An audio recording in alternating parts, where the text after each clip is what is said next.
yapa, yapa. Yapa, yapa, yapa, yapa.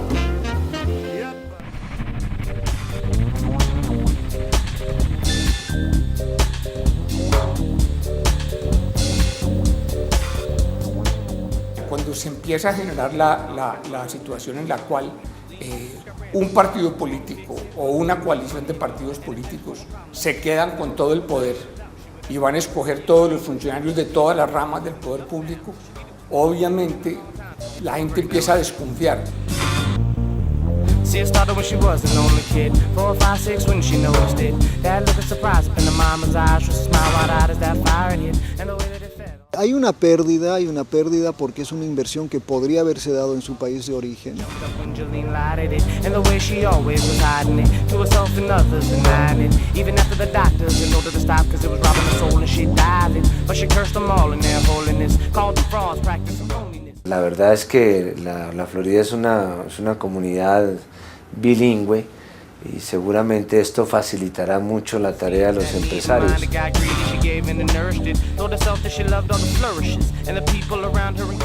El futuro siempre es el mismo, en el sentido que el único que puede hacer crecer el país somos los ecuatorianos, porque los extranjeros no van a ir al Ecuador.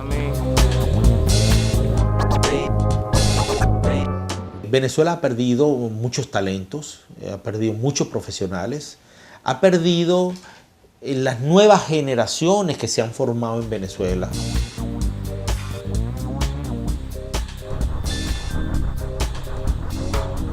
Esta noche presentamos la última parte de la serie sobre empresarios latinoamericanos exiliados en los Estados Unidos.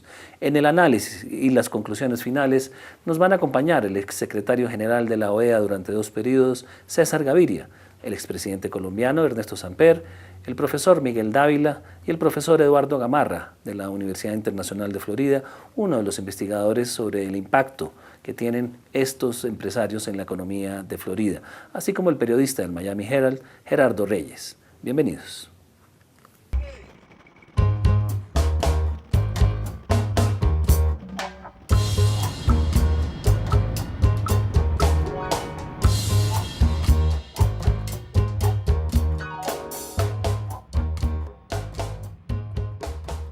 Hay una paradoja muy clara, y es que mientras que hay todo tipo de limitaciones para digamos, la migración de mano de obra no calificada, existen facilidades para la migración de mano de obra relativamente calificada, que es una forma de perder el capital que invierten estos países en la formación de profesionales que terminan trabajando no solamente en Estados Unidos, sino en otros países industrializados. Luego ya vendría pues formas de migración calificada, digamos, más selectivas, como el caso de los empresarios o el caso de dirigentes políticos que han tenido que exiliarse en momentos de dificultades de gobernabilidad en la región. Cuando se empieza a generar la situación en la cual un partido político o una coalición de partidos políticos se quedan con todo el poder y van a escoger todos los funcionarios de todas las ramas del poder público, obviamente la gente empieza a desconfiar de que allí pueda haber certidumbre jurídica, de que eventualmente tal o cual decisión va a estar influida por la política o por los gobiernos de turno. Es allí donde las reglas de juego, sin que se hayan necesariamente cambiado, generan incertidumbre. Creo que es importante ir al origen, a lo que genera este mal ambiente de negocios, que finalmente es lo que saca a los inversionistas, a los empresarios del país y de la región. Siento que en el fondo hay fundamentalmente un aspecto cultural que repercute en la legislación, en la normativa de nuestro país. En el Ecuador, el éxito no es motivo para generar éxito de otras personas, para motivar el éxito de otras personas, sino que el éxito solamente ocasiona envidia. Y el fracaso, por su parte, es inaceptable. No se puede entender que el fracaso es parte de los negocios y que si alguien hizo una inversión y le va mal y fracasó, pues fracasó y hay que dar la oportunidad de que vuelva a crecer y más bien hay que buscar la mejor solución para todos los acreedores, incluyendo para el accionista. No, aquí cuando hay fracaso hay que perseguir, hay culpabilidad personal, en fin, es un aspecto que los llevamos muy adentro los ecuatorianos, un aspecto cultural, y ese aspecto cultural se evidencia en la normativa y en la legislación. No logramos en nuestra legislación separar, especialmente en la legislación bancaria, separar lo que es la persona accionista respecto de lo que es su inversión en un negocio de riesgo. Aquí en el país, de acuerdo a la ley, si alguien tiene más del 6% del patrimonio de una entidad financiera, él es pecuniariamente responsable de cualquier cosa que pase en esa entidad en caso de liquidación. Cuando liquida un banco, a usted le quitan la casa, le quitan el carro, le quitan los muebles, y como el banquero está expuesto a este tipo de riesgos, él actúa igual con sus clientes. Entonces, cuando alguien va a solicitar crédito en un banco, le exige al cliente, antes de entregar el crédito, le exige una garantía personal. Es decir, que no solamente el negocio o ciertos activos del negocio estén garantizando la operación, sino que también mis bienes personales, patrimoniales, estarían garantizando las operaciones.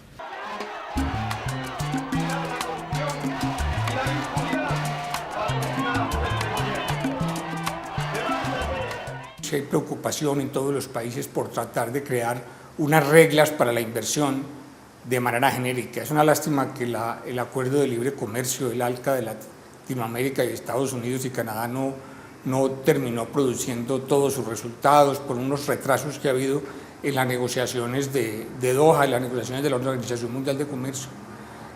Pero el respeto al orden jurídico, la estabilidad de las reglas, la autonomía del Poder Judicial, como se quieran leer, son parte muy importante porque es que la competencia internacional por la inversión se ha vuelto tremendamente compleja. Yo creo que es importante, aunque no creo que sea tan cuantiosa como la importación de capitales que se está produciendo por cuenta de las famosas remesas de los latinoamericanos que están viviendo en Estados Unidos y en Europa, y que en el caso de Estados Unidos pasan de 45.000 millones de dólares al año. Yo no creo que esta fuga de capitales pase de este nivel de 45.000. Lo noto porque obviamente hay unos flujos de entrada y de salida, ¿no?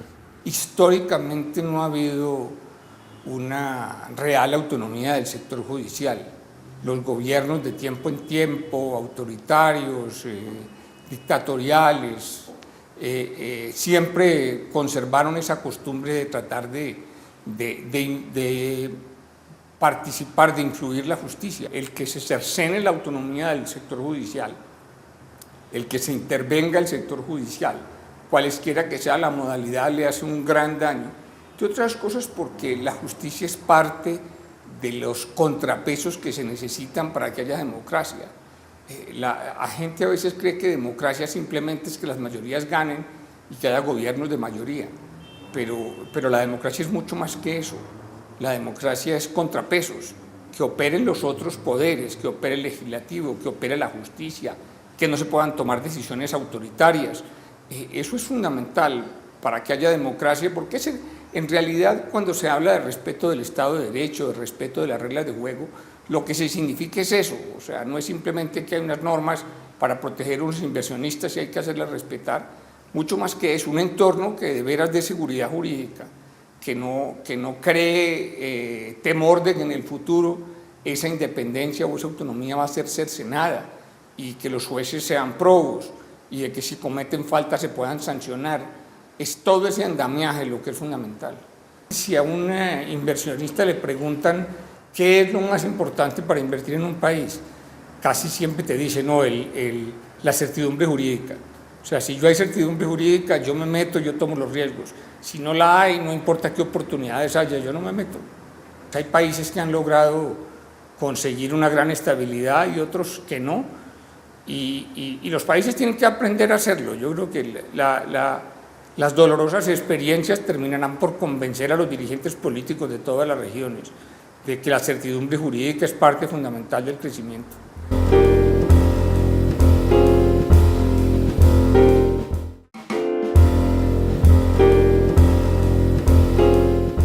Mecanismos y caminos que nos permitieran consolidar la paz en nuestro país. Decía el científico Lavoisier. Gran parte del empresariado privado latinoamericano ha crecido protegido por el Estado. Y es un empresario privado que no tuvo mucha suerte bajo neoliberalismo, ya, especialmente en países como Bolivia. Entonces, una buena parte del empresariado criticó el neoliberalismo precisamente porque el neoliberalismo trató de aplanar el campo de juego, ¿no? Para que todos tuvieran esas mismas reglas de juego a las que me refería. Y empresarios no pudieron competir, por ejemplo, contra capital chileno, capital norteamericano, etcétera, etcétera. O sea que muchos empresarios latinoamericanos no ven con malos ojos la llegada de gobiernos que tratan de restablecer el preeminente rol del Estado en la economía, porque quieren volver a buscar estos arreglos, digamos, clientelares que tenían con el Estado, ¿no? O sea que no todos están en esa línea de irse porque el Estado, porque hay reglas que han cambiado.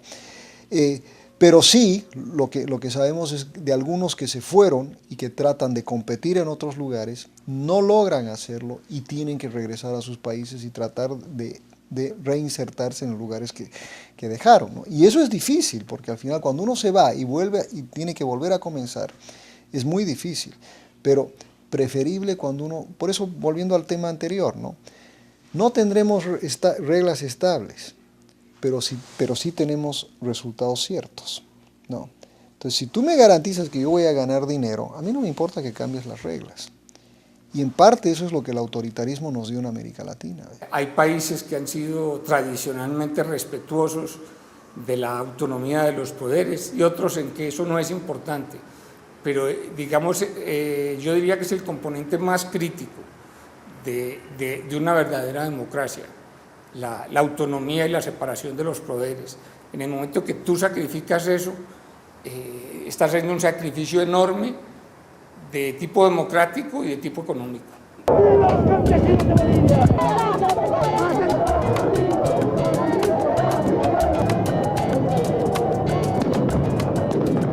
El caso boliviano, el caso de la empresa privada boliviana es paradigmático en ese sentido, ¿no?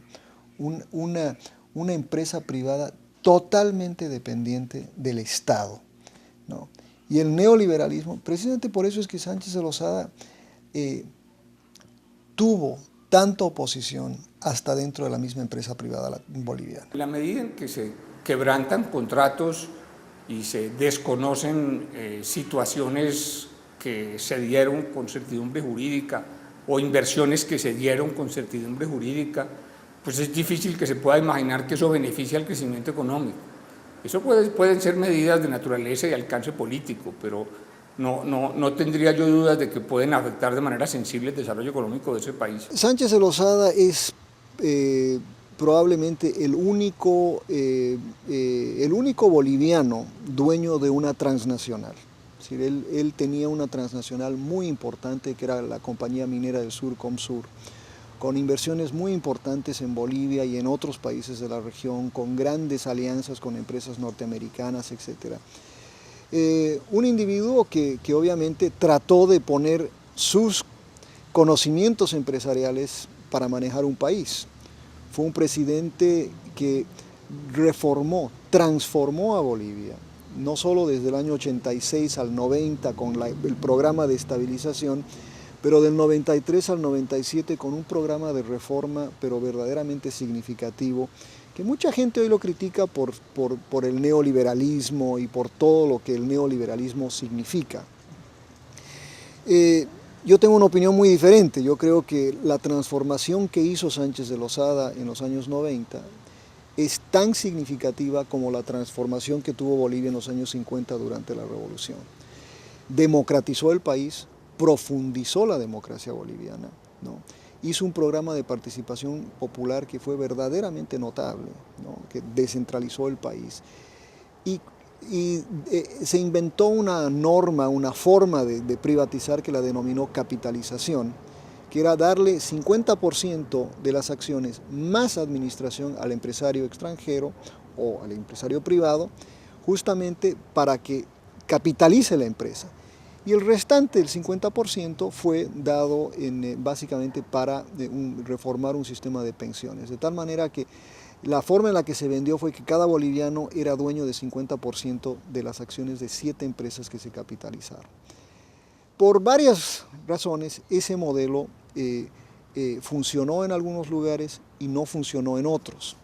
Funcionó en hidrocarburos, por ejemplo. Funcionó de tal manera que Bolivia se convirtió en un recipiente importante de capital directo externo. El 1% de todo el capital directo externo en América Latina iba a Bolivia específicamente. Estoy hablando de 2.000 millones de dólares. Para Bolivia eso es mucho dinero. Fue mucho dinero en un país que el año 90 tenía 65 millones de dólares en inversión directa externa. Pero lo que pasó con Sánchez de Lozada, y en parte es como mucha gente diría, las secuelas, ¿no? La parte 2 nunca es tan buena como la primera parte. Y cuando llegó a la presidencia del 2002 ya no pudo, ya no era Goni del 93, ya no era el gran reformista. Ahora la percepción era que era Goni el que había vendido las joyas del Estado, el que había regalado al país a los extranjeros. Con esa percepción, obviamente, de que todo lo malo venía con el neoliberalismo. Y en ese contexto, obviamente, es que Sánchez de Lozada gobierna un país de una forma muy difícil, un momento muy difícil, con un alto grado de movilización social, y en una situación lamentable, pues el gobierno responde a un proceso de movilización, mueren 60 personas, y Sánchez de Lozada sale de Bolivia, básicamente fugándose de Bolivia, ¿no? Yo creo que él en su mente piensa que se va de Bolivia para prevenir mayor caos. Él cree que con su salida previene o detiene la muerte de muchas personas. Lo que deja en Bolivia es que se escapa precisamente para protegerse de lo que le iba a venir, que eran acusaciones de genocidio, de masacres, etcétera, etcétera, ¿no?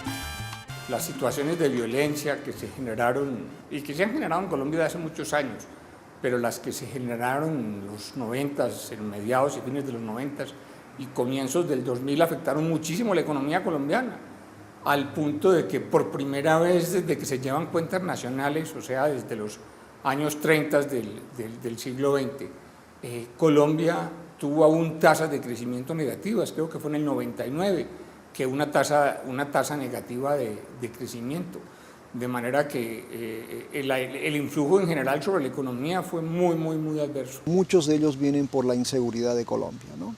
Y vinieron de mediados de década de los 90 hasta principios de esta década, y ahora vemos inclusive un movimiento de retorno en gran medida por la seguridad que se está viendo en Colombia, también una percepción, ¿no? Vemos que muchos de ellos han invertido capital acá, muchos de ellos tienen, como te decía antes, en el caso de los empresarios latinoamericanos en general, tienen sus negocios en Colombia, sus familias acá, y tienen esta posibilidad de ir y volver para mantener a sus familias seguras, pero ellos poder manejar el negocio a distancia. Bueno, yo creo que a mí me parece interesante de un empresario colombiano que tenía unas pizzerías muy populares en Colombia. Y se cansó de que lo llamaran a amenazar de secuestro, a pedirle cuotas y vacunas, y se enfrentaba hablaba directamente con los guerrilleros, que eran supuestamente los que lo llamaban, hasta que se aburrió, cerró su negocio, se los vendió, y vino acá y puso esas mismas pizzerías, y son un éxito. En Miami hay 4 o 6 de ellas, y son un éxito, y no creo que él quiera volver. Es de pues su nivel de decepción es muy alto.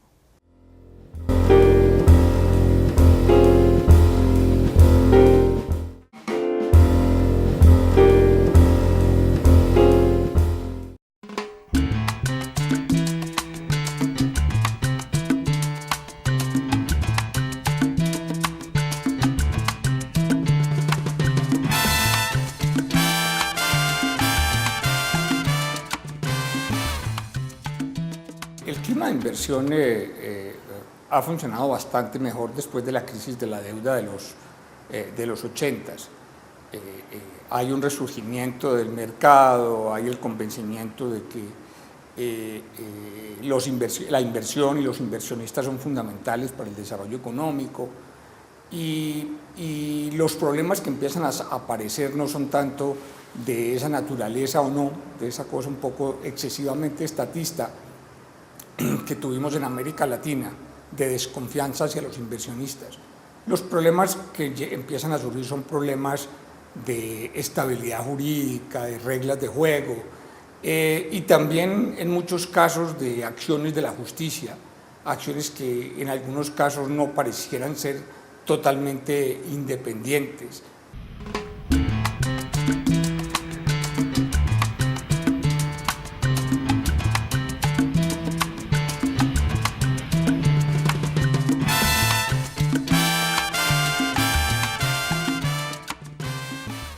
Hay una pérdida porque es una inversión que podría haberse dado en su país de origen, por una parte.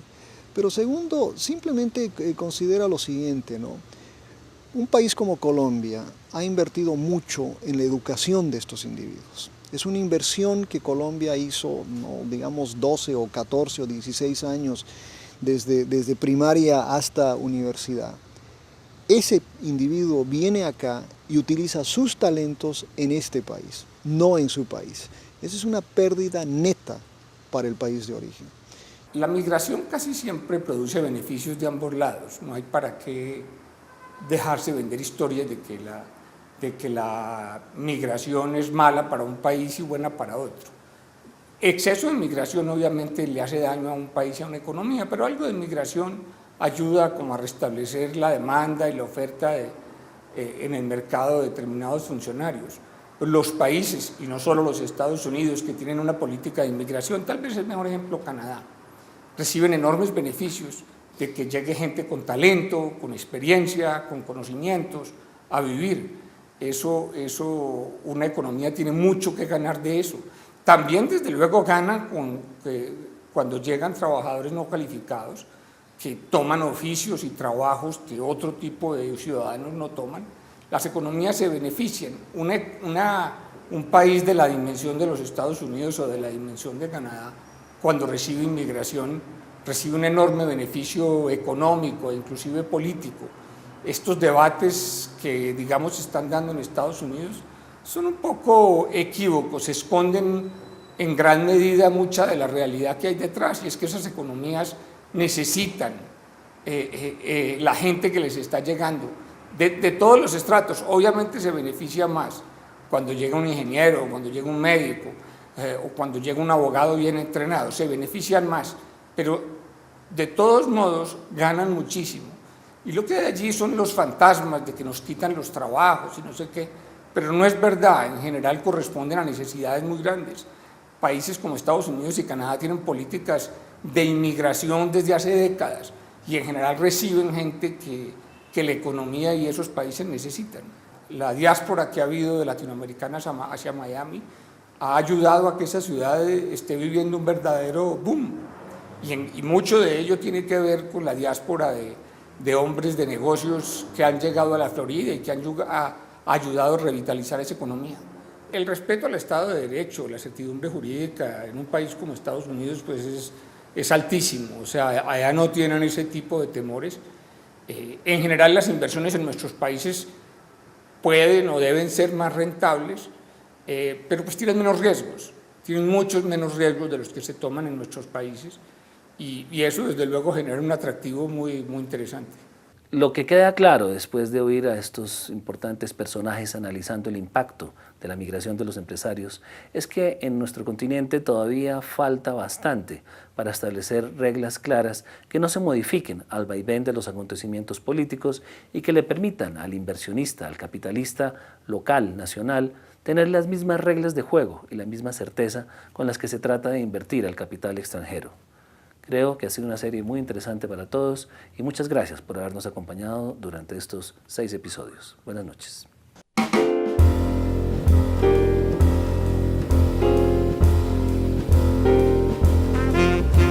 Yapa, yapa, yapa. Yapa, yapa, yapa, yapa. Yapa, yapa, yapa. Y a pas plus belle que cette grue. Plus infidèle, y a pas non plus. Pas plus volage que cette salope. Elle déménage de l'un à l'autre. T'as beau l'aimer comme personne, sans hésiter elle t'abandonne. Plein de mérite ou bien fautif, c'est du kiff-kiff, elle te quitte. Plus mort que vif, plus mort que vif.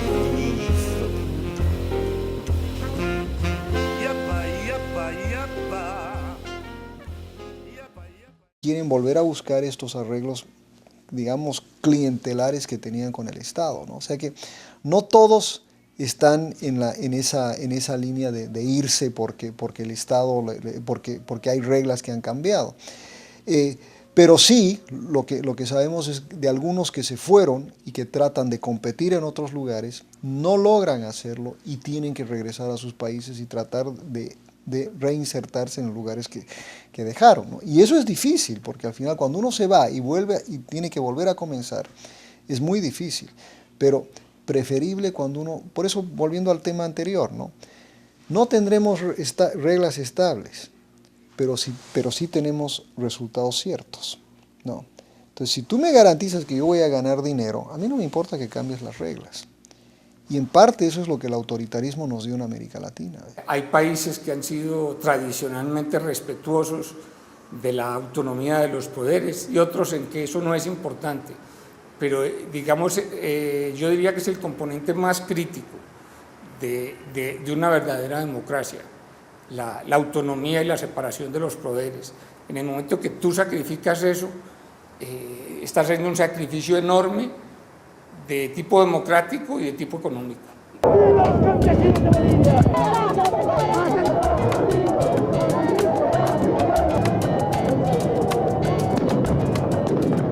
El caso boliviano, el caso de la empresa privada boliviana es paradigmático en ese sentido, ¿no? Una empresa privada totalmente dependiente del Estado, ¿no? Y el neoliberalismo, precisamente por eso es que Sánchez de Lozada tuvo tanta oposición hasta dentro de la misma empresa privada boliviana. En la medida en que se quebrantan contratos y se desconocen situaciones que se dieron con certidumbre jurídica o inversiones que se dieron con certidumbre jurídica, pues es difícil que se pueda imaginar que eso beneficia al crecimiento económico. Eso pueden ser medidas de naturaleza y alcance político, pero no tendría yo dudas de que pueden afectar de manera sensible el desarrollo económico de ese país. Sánchez de Lozada es probablemente el único boliviano dueño de una transnacional. Es decir, él tenía una transnacional muy importante que era la Compañía Minera del Sur, Comsur, con inversiones muy importantes en Bolivia y en otros países de la región, con grandes alianzas con empresas norteamericanas, etc. Un individuo que obviamente trató de poner sus conocimientos empresariales para manejar un país. Fue un presidente que reformó, transformó a Bolivia.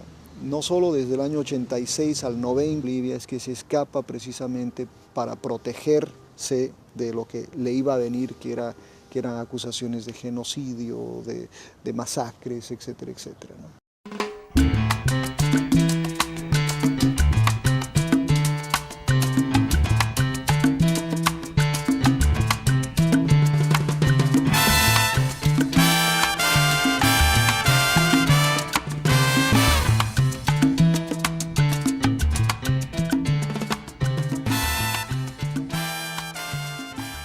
Las situaciones de violencia que se generaron y que se han generado en Colombia desde hace muchos años, pero las que se generaron en los 90, en mediados y fines de los 90 y comienzos del 2000 afectaron muchísimo la economía colombiana, al punto de que por primera vez desde que se llevan cuentas nacionales, o sea, desde los años 30 del siglo XX, Colombia tuvo aún tasas de crecimiento negativas, creo que fue en el 99, que una tasa negativa de crecimiento, de manera que el influjo en general sobre la economía fue muy adverso. Muchos de ellos vienen por la inseguridad de Colombia, ¿no?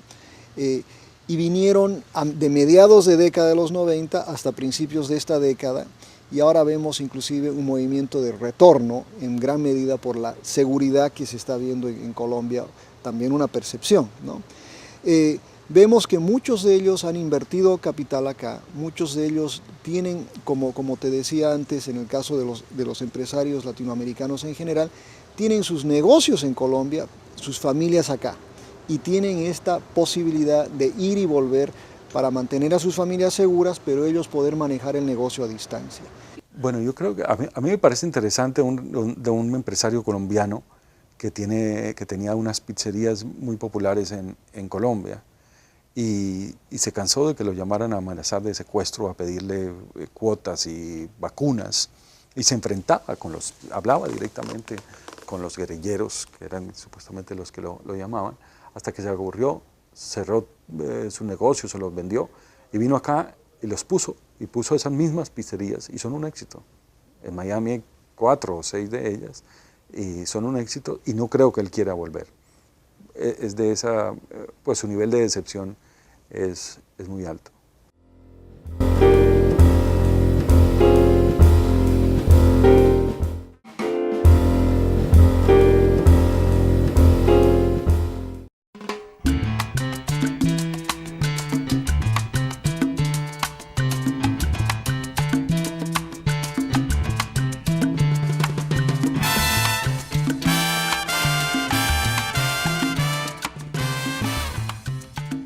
Caso de los empresarios o el caso de dirigentes políticos que han tenido que exiliarse en momentos de dificultades de gobernabilidad en la región. Cuando se empieza a generar la situación en la cual un partido político o una coalición de partidos políticos se quedan con todo el poder y van a escoger todos los funcionarios de todas las ramas del poder público, obviamente la gente empieza a desconfiar de que allí pueda haber certidumbre jurídica, de que eventualmente tal o cual decisión va a estar influida por la política o por los gobiernos de turno.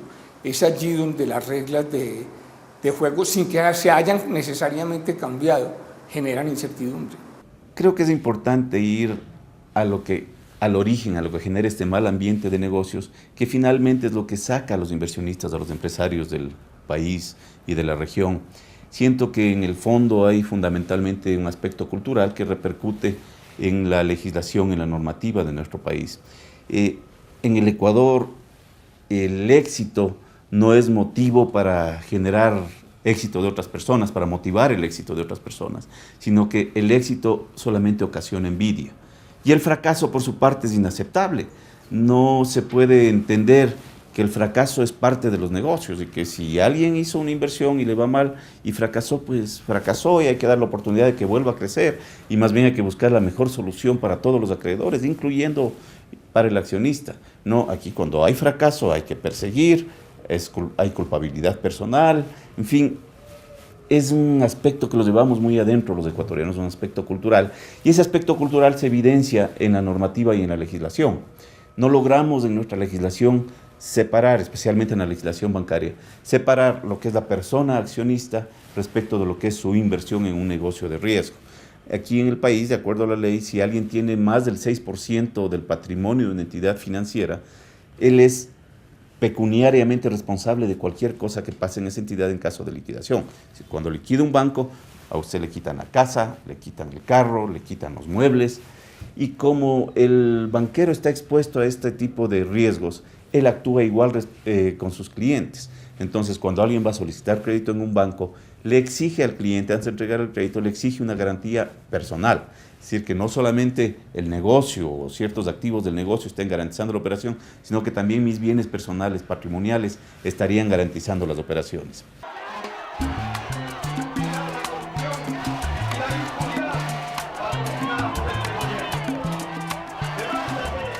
Hay preocupación en todos los países por tratar de crear unas reglas para la inversión de manera genérica. Es una lástima que el Acuerdo de Libre Comercio, el ALCA de Latinoamérica y Estados Unidos,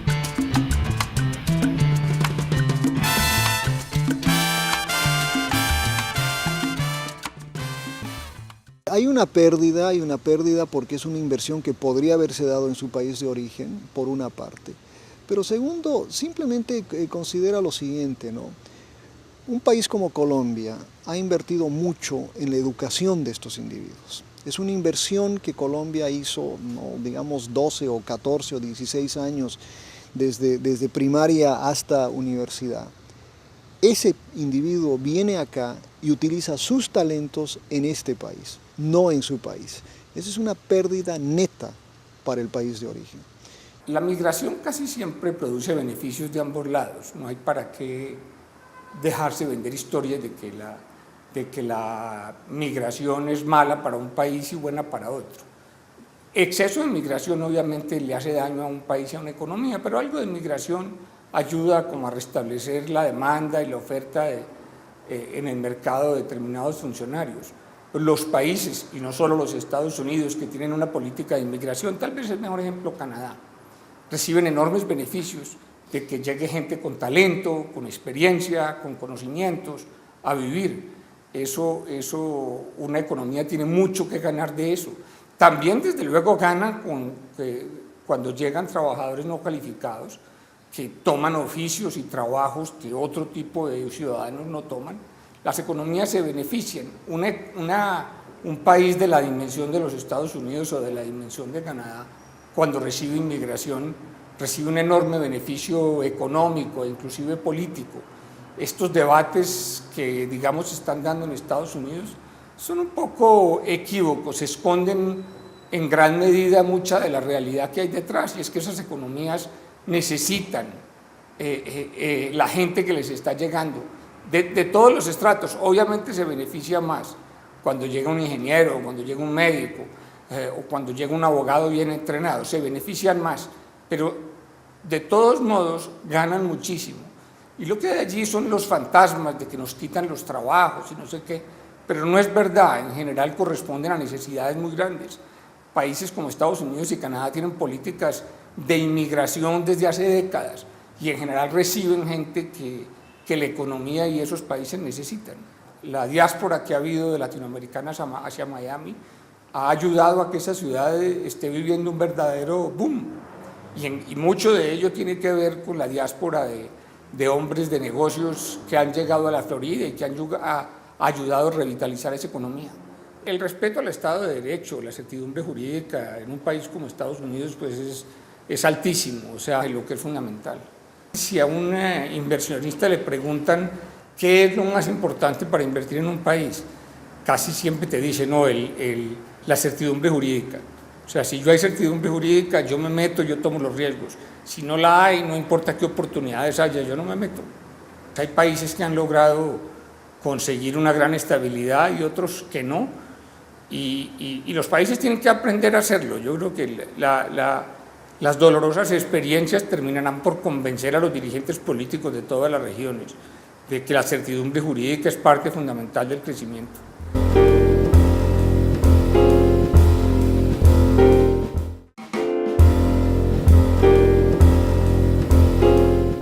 Mecanismos y caminos que nos permitieran consolidar la paz en nuestro país. Hoy se desató. Decía el científico Lavoisier. Gran parte del empresariado privado latinoamericano ha crecido protegido por el Estado. Y es un empresario privado que no tuvo mucha suerte bajo el neoliberalismo, ya, especialmente en países como Bolivia. Entonces, una buena parte del empresariado criticó el neoliberalismo precisamente porque el neoliberalismo trató de aplanar el campo de juego, ¿no?, para que todos tuvieran esas mismas reglas de juego a las que me refería.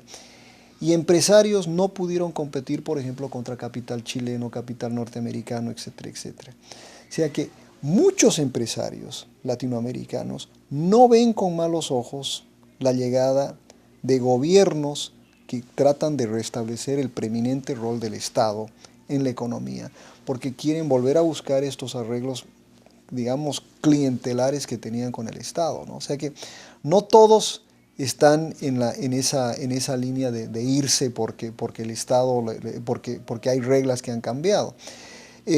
Pero sí, lo que sabemos es de algunos que se fueron y que tratan de competir en otros lugares, no logran hacerlo y tienen que regresar a sus países y tratar de reinsertarse en los lugares que dejaron, ¿no? Y eso es difícil, porque al final cuando uno se va y vuelve y tiene que volver a comenzar, es muy difícil, pero preferible cuando uno, por eso volviendo al tema anterior, no tendremos reglas estables, pero sí tenemos resultados ciertos, ¿no? Entonces, si tú me garantizas que yo voy a ganar dinero, a mí no me importa que cambies las reglas. Y en parte eso es lo que el autoritarismo nos dio en América Latina. Hay países que han sido tradicionalmente respetuosos de la autonomía de los poderes y otros en que eso no es importante. Pero digamos, yo diría que es el componente más crítico de una verdadera democracia. Y en ese contexto, obviamente, es que Sánchez de Lozada gobierna un país de una forma muy difícil, un momento muy difícil, con un alto grado de movilización social y en una situación lamentable, pues el gobierno responde a un proceso de movilización, mueren 60 personas y Sánchez de Lozada sale de Bolivia, básicamente fugándose de Bolivia, ¿no? Yo creo que él en su mente piensa que se va de Bolivia para prevenir mayor caos. Él cree que con su salida previene o detiene la muerte de muchas personas. Lo que deja en Bolivia es que se escapa precisamente para protegerse de lo que le iba a venir, que eran acusaciones de genocidio, de masacres, etcétera, etcétera, ¿no?